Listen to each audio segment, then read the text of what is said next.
Oh, right. Welcome to our explainer. Today, we are diving into the absolutely brilliant and honestly pretty challenging ideas of Edward de Bono from his book, Think Before It's Too Late. His whole point is that for all our incredible achievements, the very way we think is dangerously out of date. So let me just start by asking you a question, a really big one. Have you ever felt like the way you tackle problems, the way you get into arguments, or even how you try to come up with something new just isn't really working? Well, De Bono believes the answer to that is a huge, resounding yes for every single one of us. Okay, so get this. De Bono does not pull any punches. He basically says we are totally complacent about our most important tool, our own minds. We all walk around thinking we're pretty good thinkers, right? But he says we're running on mental software that hasn't had a major update in, wait for it, 2,400 years. So what is this huge flaw he's talking about? Well, to really get it, De Bono says we have to go way, way back to the very beginning of Western thought. He has this great name for them, the Greek Gang of Three, or the GG3. You know who I'm talking about, Socrates, Plato, and Aristotle. They are the ones who designed the operating system our brains are still running today. I mean, just think about that for a second. We're using 2,400-year-old software on the most complex piece of hardware in the known universe. It's kind of wild. And what was that software all about? Well, it was built on three pillars: argument, the hunt for a single truth, in really rigid, box-like logic. And look, this system was revolutionary. It was perfect for the scientific method. And, as De Bono points out, it was also the perfect tool for the church back in the day to hunt down heretics and prove them wrong. The problem is, it became the only game in town. It's the only system we ever learned to value. So here's the absolute heart of the problem. That whole Greek system is about judgment. It's all about analyzing what is by picking apart the past. But it is terrible, absolutely terrible at design, which is the skill of creating what could be. See, you can analyze the past all you want, but you have to design the future. And we've pretty much ignored design thinking completely. De Bono has this fantastic metaphor for this. He says our traditional way of thinking, logic, argument, all that, it's like the rear left wheel of a car. It is an excellent wheel. You can't fault it. It does its job perfectly. But it is not enough. You can't drive a car with just one perfect wheel. You need the other three. And that's what we've been trying to do for centuries. But here's the twist. De Bono says the biggest flaw isn't even in our logic. Nope. The real problem, the one we almost never think about, is our perception. He makes this point so clearly. You can't logically argue someone out of being angry, right? It just never works. But if you can change how they see the situation, how they perceive it, their emotions will change on a dime. And since our emotions are what drive our behavior, changing perception is the key to, well, changing pretty much everything. Now, I know what you're thinking. That sounds like a nice theory, but does it actually work in the real world? Well, check this out. De Bono's methods were once taught in a South African gold mine. We're talking about miners who were illiterate, came from 7 different tribes, and had centuries of hostility baked in. Violence was just a constant, everyday problem. So what happened?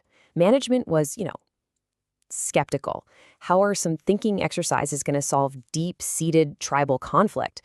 But after they taught the miners these simple tools to shift their perception, to see a situation from someone else's point of view, the results were just staggering. The number of violent fights per month dropped from 210 all the way down to just 4. That's not a small improvement. That's a total transformation, all driven by the power of perception. Okay, so a story like that shows us why changing how we see things is so critical. The next question is, how do we actually do it? This is where De Bono gives us some new mental software. And we're going to start with his most famous idea, lateral thinking. So what is it? De Bono defines it as the skill of moving sideways across the patterns already in your mind. So instead of digging the same hole deeper and deeper, you just start digging in a completely new spot. And he insists this isn't some magical gift. It's a formal, learnable skill. It is, as he puts it, the actual logic of creativity. One of the coolest tools for this is something he calls a provocation. He even gave it a little code word, PO. A provocation is basically an intentionally ridiculous, illogical statement. You might say, "Po, cars should have square wheels." It sounds nuts, right? But the point isn't to be correct. The point is to be a stepping stone that literally shocks your brain out of its comfortable old patterns. Here's a classic example he used to use. Let's say you're dealing with a factory that's polluting a river. He would just throw this out there. Pooh, the factory is downstream of itself. I mean, that sounds completely impossible. A factory can't be downstream from itself. Or can it? Okay, so watch how we get from that crazy statement to a practical solution. The provocation, the factory is downstream of itself, leads you to a new concept. What if we made the factory suffer from its own pollution? And from that concept, a brilliantly simple and totally logical solution pops out. Pass a law saying that a factory's water intake pipe has to be located downstream from its own waste pipe. All of a sudden, that factory has a very powerful reason not to pollute its own water supply. See, that's the power of a provocation. Now, De Bono's other major tool is designed to fix something we all hate, our totally inefficient default mode for talking about anything important, argument. He calls this tool the 6 thinking hats. I mean, let's be honest. He says argument is a crude, primitive, and just plain inefficient way to explore a subject. And he's right. It's all about ego, it's about winning, it's not about finding the best path forward. We spend all our time attacking the 5% of an idea we don't like instead of building on the 95% that might be brilliant. We just need a better way. The 6 hat system completely replaces argument with what he calls parallel thinking. It's so simple. Instead of fighting, everyone in the room wears the same imaginary hat at the same time. That means for 2 minutes, everyone is looking for the benefits together. Then, for the next 2 minutes, everyone is looking for the potential problems together. You're all looking in the same direction.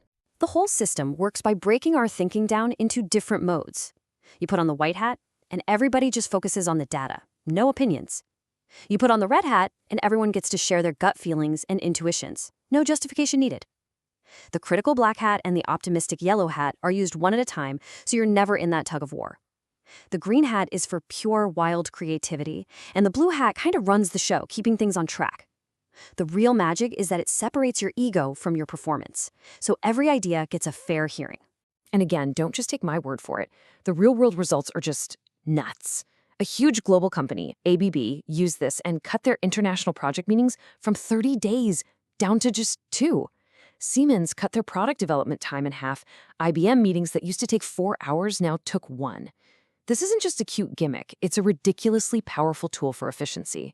And here's maybe the most famous success story of all, the 1984 Los Angeles Olympics.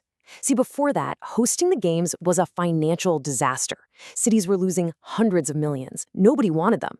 But the organizer, a guy named Peter Ueberroth, had gone to a single 90-minute lecture by De Bono years earlier. Using those very principles, he and his team generated the new ideas that led to the first profitable Olympics in decades, a $250 million profit. It completely changed the games forever. So it's really important to get this one last thing. De Bono is not saying we should throw out logic. He's not saying argument is useless. Remember the car wheel? That wheel is excellent, but it is not enough. We need to add tools for creativity, for design, and for perception to our mental toolbox. That's the only way we're going to solve the kinds of complex problems we face today. And that really just leaves us with one final thought to chew on. We have built wonders with our current way of thinking. I mean, we've landed on the moon. We created the device you're watching this on. It's excellent. But as De Bono insisted, it's not enough. So the real question is this: what could we build? What problems could we solve? What kind of future could we actually design? If it were